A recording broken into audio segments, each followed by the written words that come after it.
सदियों पुरानी बात है। इराक के उपजाऊ शहर बसरा के करीब एक छोटा सा गांव आबाद था। इस गांव की मिट्टी जैतून ओलिव के दरख्तों के लिए बहुत मुनासिब थी। यहीं अली बख्श नाम का एक शख्स रहता था। वो कोई आम ताजिर नहीं था, बल्कि उसकी पहचान उसकी ईमानदारी और सख्त मेहनत थी। अली बख्श का ये पक्का यकीन था कि रिज़्क देने वाली जात सिर्फ अल्लाह की है, मगर उस रिज़्क को हासिल करने के लिए पसीना बहाना इंसान का फर्ज है। उसके बागत में बसरा का सबसे उम्दा जैतून पैदा होता था।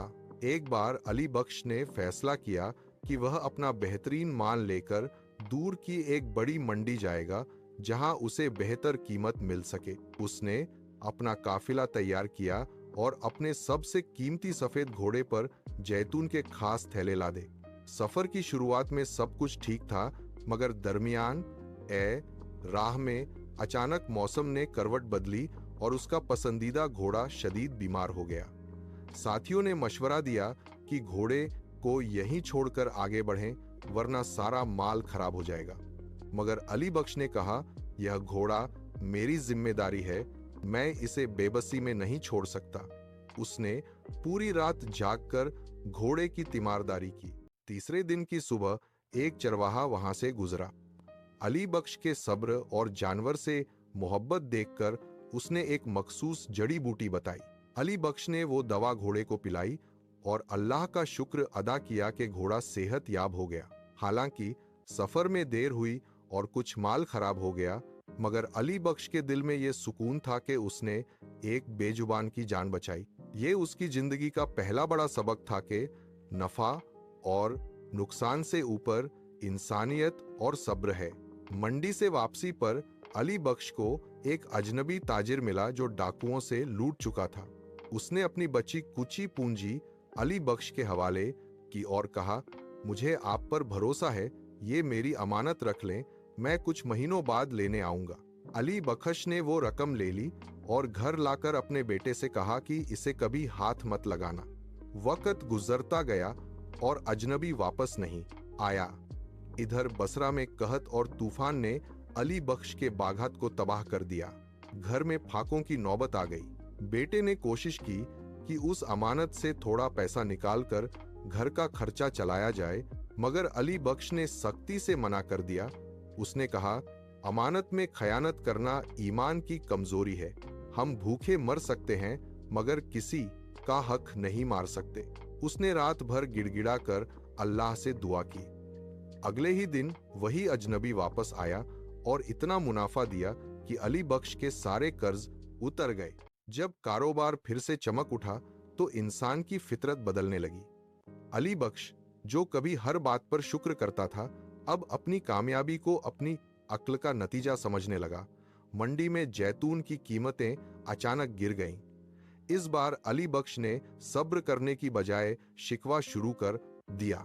वो कहने लगा, मैंने इतनी इबादत की, अमानत संभाली, फिर मेरे साथ ये क्यों हो रहा है? अली बख्श का ये बदला हुआ रवैया लोगों को पसंद नहीं आया।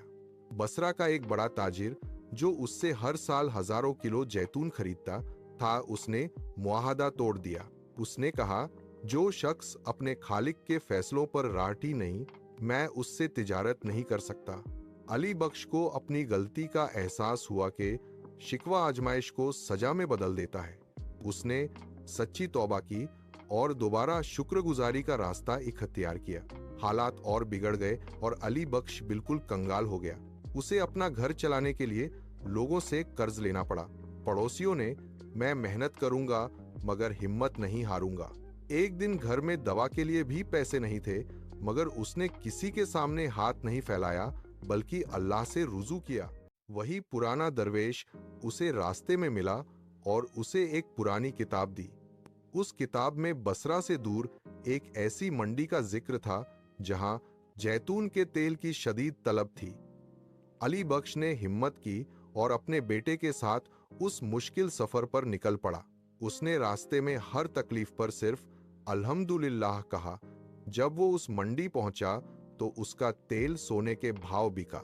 दौलत वापस आई तो अली बख्श के मिजाज में सख्ती आ गई। वह अपने मजदूरों और कारिंदों से बुरा सुलूक करने लगा। वह भूल गया कि वह खुद कभी इन्हीं मुश्किलों से गुजरा था। उसने मजदूरों की उजरत कम कर दी और उन पर जुल्म करने लगा। अचानक अली बख्श के बाग के सबसे फलदार दरख्त सूखने लगे। कोई बीमारी समझ नहीं आ रही थी। वो परेशान होकर बाग में बैठा था कि उसने उसी बूढ़े मजदूर को एक सूखे दरख्त के पास रोते देखा। उस मजदूर की आह ने अली बख्श के दिल पर असर किया। मुझे एहसास हुआ कि दौलत अल्लाह की नेमत है और इस पर तकब्बुर करना सबसे बड़ी सजा है। अली बख्श ने फौरन उस बूढ़े मजदूर से माफी मांगी और उसकी बेटी की शादी का सारा खर्चा उठाया। उसने ऐलान किया कि आज से हर मजदूर का हिस्सा बढ़ा दिया जाएगा। जैसे ही उसने अपना रवैया बदला, सूखे दरख्त फिर से हरे भरे होने लगे। उसने समझ लिया कि कारोबार सिर्फ माल से नहीं, लोगों की दुआओं से चलता है। बुढ़ापा आ गया था, मगर अली बख्श का चेहरा अब पहले से ज्यादा नूरानी था। वो अब बसरा का सबसे मोहतरम बुजुर्ग बन चुका था। लोग उसके पास ज्ञान की बातें सुनने आते थे।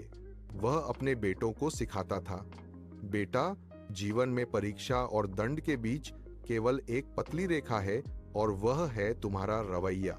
बसरा में एक बार फिर अकाल पड़ा। सभी व्यापारियों ने अपना अनाज और जैतून छुपा लिया ताकि महंगा बेच सकें, मगर अली बख्श ने अपने गोदाम खोल दिए और मुफ्त में जैतून बांटना शुरू कर दिया। उसने कहा, जब अल्लाह ने मुझे दिया था तब मैंने रखा, अब जब लोगों को जरूरत है तो ये उन्हीं का है। इस उदारता ने उसे पूरे इराक में प्रसिद्ध कर दिया। अली बख्श ने अपनी आखिरी सांसें अपने बाग के साये में लीं। उसके जनाजे में बसरा का हर अमीर और गरीब शामिल था। उसने अपनी जिंदगी से ये साबित कर दिया कि असली कामयाबी जैतून के ढेर में नहीं, बल्कि उस सुकून ए कल्ब में है जो सिर्फ सब्र और शुक्र से मिलता है। बसरा का ताजिर, सब्र, शुक्र और आजमाइश की दास्तान एक ऐसी कहानी है जो एक ईमानदार ताजिर अली बख्श की जिंदगी के मुख्तलिफ इम्तिहानों को बयान करती है। अली बख्श बसरा के करीब रहता था और जैतून की तिजारत करता था। उसकी जिंदगी में कई मर्तबा मुश्किलें आईं। कभी सफर में नुकसान हुआ, कभी बागात तबाह हो गए, कभी गरूबत और कर्ज का सामना करना पड़ा। शुरू में वो सब्र और शुक्र से हर आजमाइश का मुकाबला करता रहा, जिसकी वजह से अल्लाह उसकी मदद करता रहा। लेकिन जब उसे दोबारा कामयाबी मिली तो कुछ अरसे के लिए उसमें घमंड और नाशुक्रगुजारी आ गई, जिसकी वजह से उसका कारोबार और हालात फिर खराब हो गए। बाद में अली बख्श को अपनी गलती का एहसास हुआ। उसने तौबा की, लोगों से अच्छा सुलूक किया, मजदूरों के हकूक अदा किए और सखावत इख्तियार की।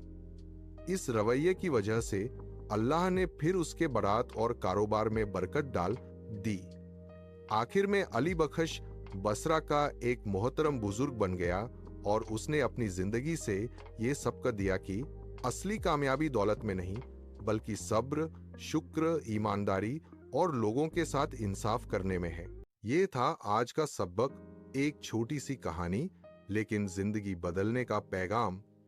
अगर आप चाहते हैं कि ऐसी और ईमान अफरोज कहानियां आप तक रोज पहुंचती रहें, तो चैनल को सब्सक्राइब जरूर करें और इस पैगाम को शेयर करें। हो सकता है किसी और की जिंदगी बदल जाए। अल्लाह हमें सही रास्ते पर चलने की तौफीक कर दे। आमीन।